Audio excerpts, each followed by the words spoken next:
अपने सामने किसी विषय को अनुभव करो। इस एक को छोड़कर अन्य सभी विषयों की अनुपस्थिति को अनुभव करो। फिर विषय भाव और अनुपस्थिति भाव को भी छोड़कर आत्मोपलब्ध हो। अपने सामने किसी विषय को अनुभव करो। कोई भी विषय, उदाहरण के लिए एक गुलाब का फूल, कोई भी चीज चलेगी। अपने सामने किसी विषय को अनुभव करो। केवल देखने से काम नहीं चलेगा, अनुभव करना है। तुम गुलाब के फूल को देखते हो, लेकिन उससे तुम्हारा हृदय आंदोलित नहीं होता है, तब तुम गुलाब को अनुभव नहीं करते हो। अन्यथा तुम रोते और चीखते, अन्यथा तुम हंसते और नाचते। तुम गुलाब को महसूस नहीं कर रहे हो, तुम सिर्फ गुलाब को देख रहे हो। और तुम्हारा देखना भी पूरा नहीं है, अधूरा है। तुम कभी किसी चीज को पूरा नहीं देखते। अतीत हमेशा बीच में आता है। गुलाब को देखते ही अतीत स्मृति कहती है कि ये गुलाब है, और ये कहकर तुम आगे बढ़ जाते हो। लेकिन तब तुमने सच में गुलाब को नहीं देखा। जब मन कहता है कि ये गुलाब है, तो उसका अर्थ हुआ कि तुम इसके बारे में सब कुछ जानते हो, क्योंकि तुमने बहुत गुलाब देखे। मन कहता है कि अब और क्या जानना है, आगे बढ़ो, और तुम आगे बढ़ जाते हो। ये देखना अधूरा है। ये देखना नहीं, गुलाब के फूल के साथ रहो, उसे देखो और फिर उसे महसूस करो, उसे अनुभव करो। अनुभव करने के लिए क्या करना है? उसे स्पर्श करो, उसे सूंघो, उसे गहरा शारीरिक अनुभव बनने दो।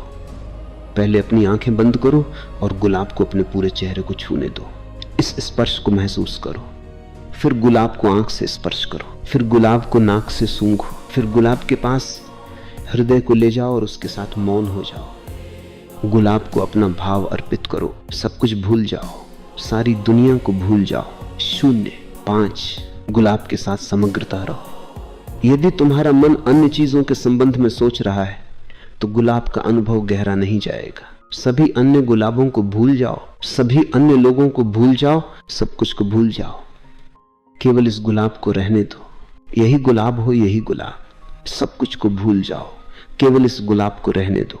यही गुलाब तुम्हें आच्छादित कर लेने दो। समझो कि तुम इस गुलाब में डूब गए हो। यह कठिन होगा, क्योंकि हम इतने संवेदनशील नहीं हैं।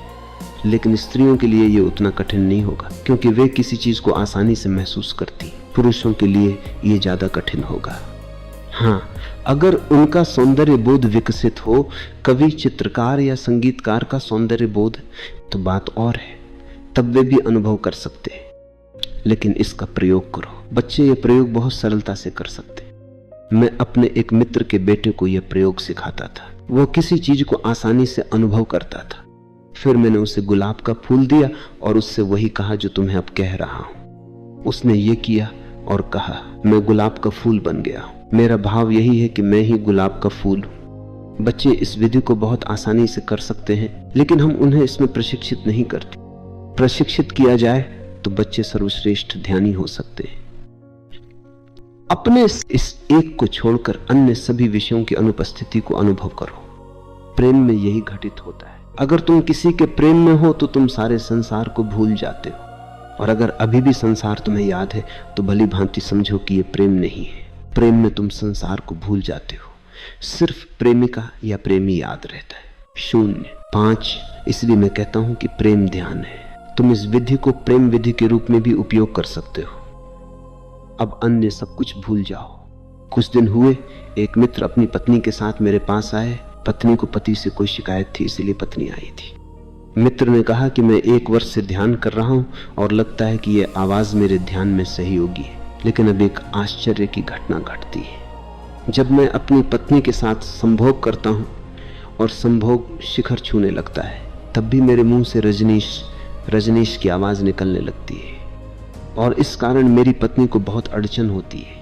वो अक्सर पूछती है कि तुम प्रेम करते हो या ध्यान करते हो, और ये रजनीश बीच में कैसे आ जाते हैं। उस मित्र ने कहा कि मुश्किल ये है कि अगर मैं रजनीश न चिल्लाऊं तो संभोग का शिखर चूक जाता है, और चिल्लाऊं तो पत्नी पीड़ित होती है, सहकर रोने चिल्लाने लगती है और मुसीबत खड़ी कर देती है। तो उन्होंने मेरी सलाह पूछी और कहा कि पत्नी को साथ लाने का यही कारण है। उनकी पत्नी की शिकायत दुरुस्त है, क्योंकि वो कैसे मान सकती है कि कोई दूसरा व्यक्ति उनके बीच में आए। यही कारण है कि प्रेम के लिए एकांत जरूरी है, बहुत जरूरी है। सब कुछ को भूलने के लिए एकांत अर्थपूर्ण है।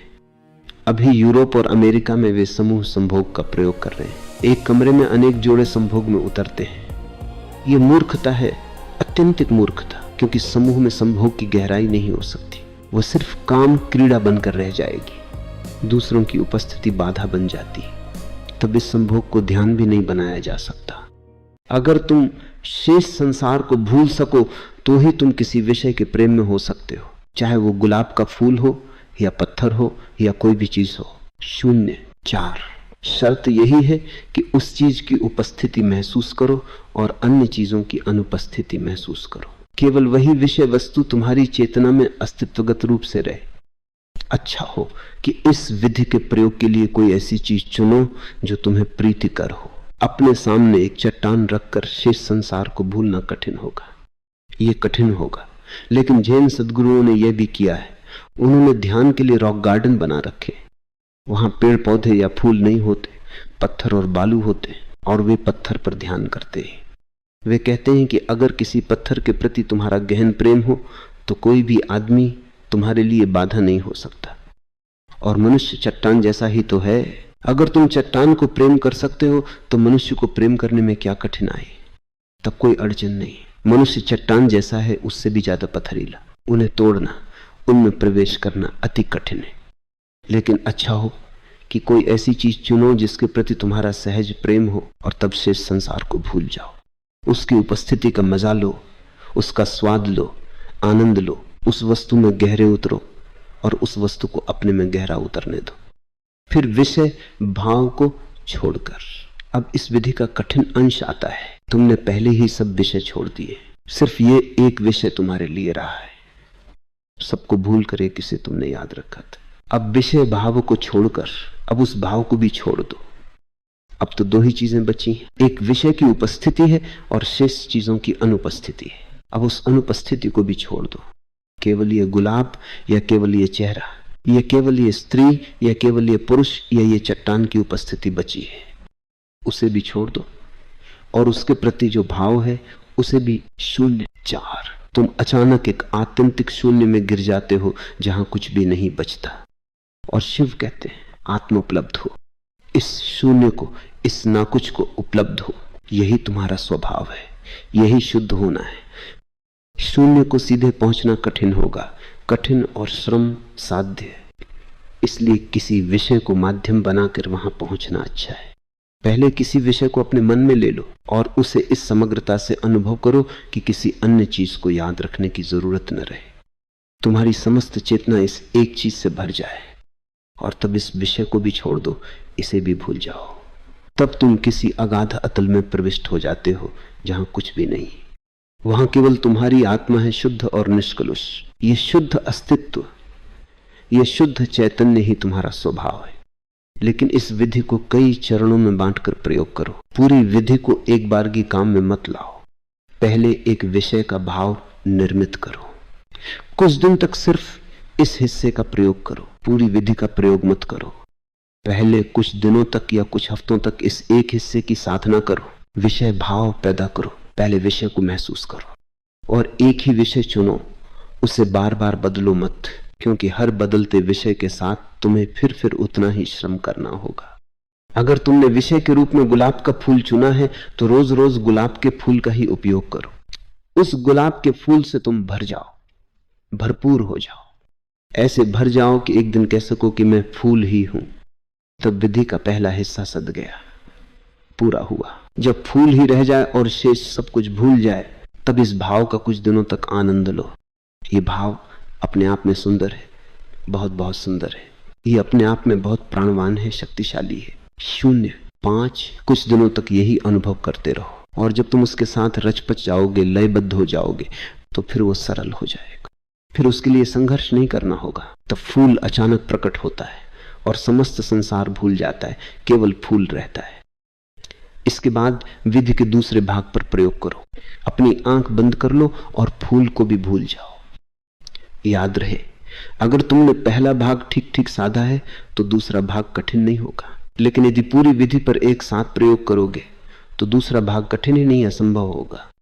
पहले भाग में अगर तुमने एक फूल के लिए सारी दुनिया को भुला दिया तो दूसरे भाग में शून्य के लिए फूल को भूलना आसानी से हो सकेगा। दूसरा भाग आएगा, लेकिन उसके लिए पहला भाग पहले करना जरूरी है। लेकिन मन बहुत चालाक है। मन सदा कहेगा कि पूरी विधि को एक साथ प्रयोग करो, लेकिन उसमें तुम सफल नहीं हो सकते। और तब मन कहेगा कि ये विधि काम की नहीं है या ये तुम्हारे लिए नहीं है। इसलिए अगर सफल होना चाहते हो तो विधि को क्रम में प्रयोग करो। पहले भाग को पूरा करो और तब दूसरे भाग को हाथ में लो, और तब विषय भी विलीन हो जाता है और मात्र तुम्हारी चेतना रहती। शुद्ध प्रकाश, शुद्ध ज्योति शिखा। कल्पना करो कि तुम्हारे पास दिया है और दिए की रोशनी अनेक चीजों पर पड़ रही है। मन की आंखों से देखो कि तुम्हारे अंधेरे कमरे में अनेक अनेक चीजें हैं और तुम एक दिया वहां लाते हो और सब चीजें प्रकाशित हो जाती हैं। दिया उन सब चीजों को प्रकाशित करता है जिन्हें तुम वहां देखते हो, लेकिन अब तुम उनमें से एक विषय चुन लो और उसी विषय के साथ रहो। दिया वही है, लेकिन अब उसकी रोशनी एक ही विषय पर पड़ती है। फिर उस एक विषय को भी हटा दो और तब दिए के लिए कोई विषय नहीं बचा। वही बात तुम्हारी चेतना के लिए सही है। तुम प्रकाश हो, ज्योति शिखा हो, और सारा संसार तुम्हारा विषय है। तुम सारे संसार को छोड़ देते हो और एक विषय पर अपने को एकाग्र करते हो। तुम्हारी ज्योति शिखा वही रहती है, लेकिन अब वह अनेक विषयों में व्यस्त नहीं, वो एक ही विषय में व्यस्त है। और फिर उस एक विषय को भी छोड़ दो। अचानक तब सिर्फ प्रकाश बचता है, चेतना बचती है। वह प्रकाश किसी विषय को नहीं प्रकाशित कर रहा है। इसी को बुद्ध ने निर्वाण कहा है, इसी को महावीर ने कैवल्य कहा है, परम एकांत कहा है। उपनिषदों ने इसे ही ब्रह्म ज्ञान या आत्मज्ञान कहा है। और शिव कहते हैं कि अगर तुम इस विधि को साध लो तो तुम ब्रह्म ज्ञान को उपलब्ध हो जाओगे।